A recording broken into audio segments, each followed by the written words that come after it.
3 people vanished within minutes. No warning, no desperate phone calls, no signs that they knew danger was coming. One moment they were living their normal lives. The next, they were gone. Their families would spend days staring at silent phones, refreshing messages, checking voicemails, praying for answers, but those answers weren't coming. At least not yet. When investigators first arrived, they believed they were dealing with a routine missing persons case. Adults disappear every day. Sometimes they leave voluntarily. Sometimes there is a simple explanation. But almost immediately, something felt wrong. Very wrong. The scene told a different story. There were small details that didn't fit. Tiny clues that suggested these people hadn't chosen to leave. Something had interrupted their lives. Something sudden. Something violent. And at the center of the mystery stood a man nobody expected. A man who appeared ordinary. A man who blended into the background.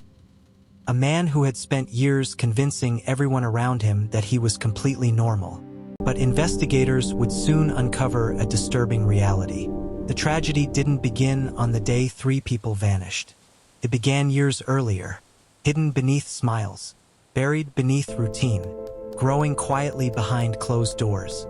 And by the time that darkness finally surfaced, 3 people never came home. What caused an ordinary man to reach a breaking point? Why did so many warning signs go unnoticed? And what horrifying evidence convinced investigators that this was not a sudden explosion of anger, but something much more dangerous? The answers would expose a psychological unraveling that few people saw coming. And some would later wonder if this tragedy could have been stopped long before that fatal day. Every neighborhood has someone like him. The person nobody talks about because there's seemingly nothing to say. He wasn't the loudest, wasn't the most successful, wasn't the most popular. He simply existed in the background. Neighbors waved. Coworkers exchanged small talk. People knew his face, but very few truly knew him. On the surface, his life appeared ordinary. A steady routine, predictable habits, the same roads, the same stores, the same conversations. Nothing about him suggested he would someday become the focus of a major criminal investigation. In fact, many people later struggled to accept it. When news broke, some refused to believe it. They thought there had been a mistake. Surely not him. Surely not the quiet guy who rarely caused trouble. But as detectives dug deeper, they began discovering a pattern that would completely change that perception. Because the man everyone knew was not the man he truly was, and the gap between those two versions was larger than anyone imagined. The first warning signs were subtle, so subtle that most people ignored them. A shorter temper, more frequent complaints, growing frustration over things that once seemed insignificant. At first, these changes appeared normal. Everyone gets stressed. Everyone has bad days. But this was different. The anger wasn't fading. It was accumulating, building, layer upon layer, like pressure inside a sealed container. Friends noticed conversations becoming increasingly negative. Family members observed unusual mood swings. Coworkers described him as more confrontational. Some even recalled moments when his reactions seemed disproportionate to the situation. Minor inconveniences triggered major outbursts. Simple disagreements became personal battles. And yet, whenever anyone questioned him, he always had an explanation. Someone else was at fault. Someone else had caused the problem. Someone else was responsible. Over time, this became a pattern, a dangerous one, because instead of taking responsibility for setbacks, he began collecting grievances. And every grievance added fuel to a fire nobody could see. But there was another change occurring behind the scenes. One that investigators wouldn't learn about until much later.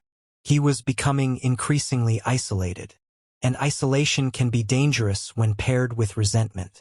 Because without outside perspectives, negative thoughts often grow unchecked. And in his case, those thoughts were becoming darker with every passing month.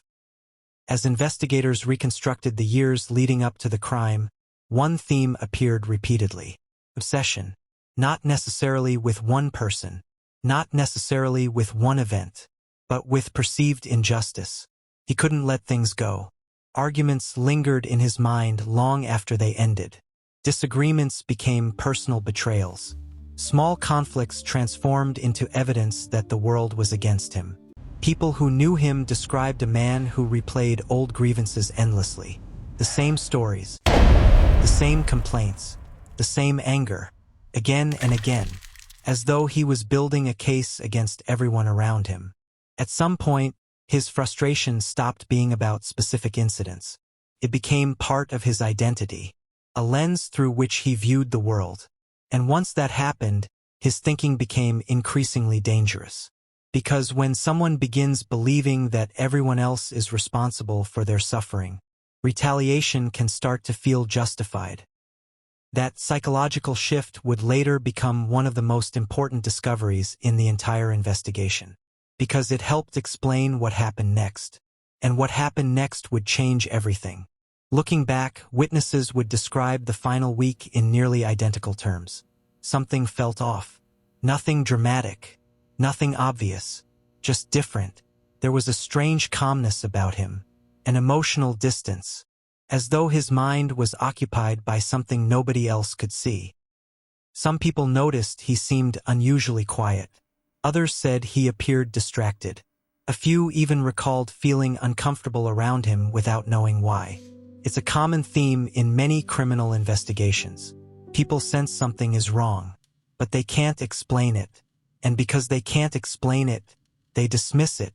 That's exactly what happened here. No one recognized the danger. No one realized that inside his mind, a decision may have already been forming. A decision with irreversible consequences. Then came the day everything changed. A day that began like any other. A day that nobody would ever forget.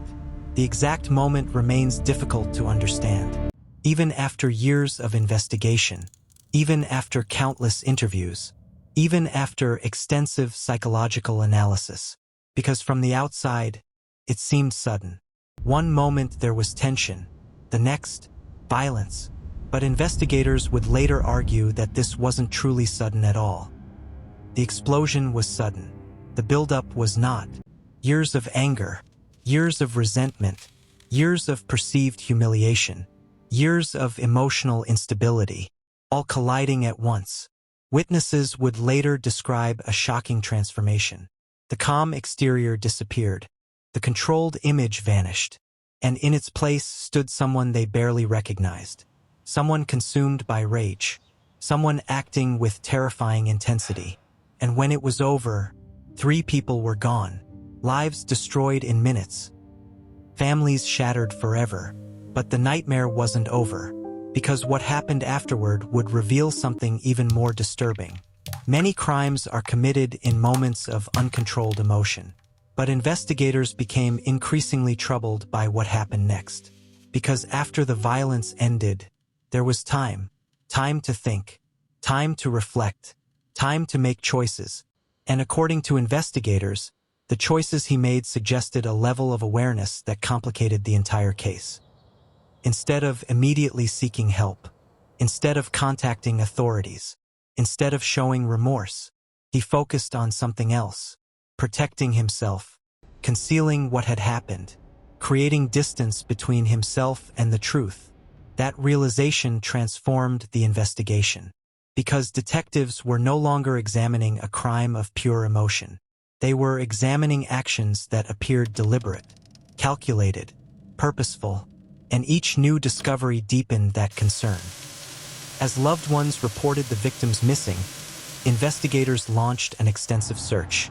At first, there was hope. Hope that the victims would be found alive.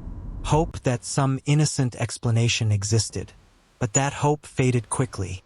Detectives began reviewing phone records, digital activity, witness statements, security footage. Piece by piece, the timeline came together. And one name kept resurfacing. The deeper investigators looked, the more concerning the evidence became. Certain statements didn't match known facts. Certain explanations didn't align with physical evidence. And every inconsistency raised new questions. Questions he struggled to answer. Soon, detectives found themselves focusing almost entirely on him, and what they uncovered next would become the turning point of the entire case. Search teams spent countless hours following leads. Many led nowhere. Others produced more questions than answers. But eventually, investigators found what they had been looking for. The discovery was devastating. Families who had spent days hoping for good news were suddenly confronted with the worst possible reality. The victims were not coming home. The emotional impact was immediate. Shock, disbelief, grief, anger. Entire communities struggled to process what had happened.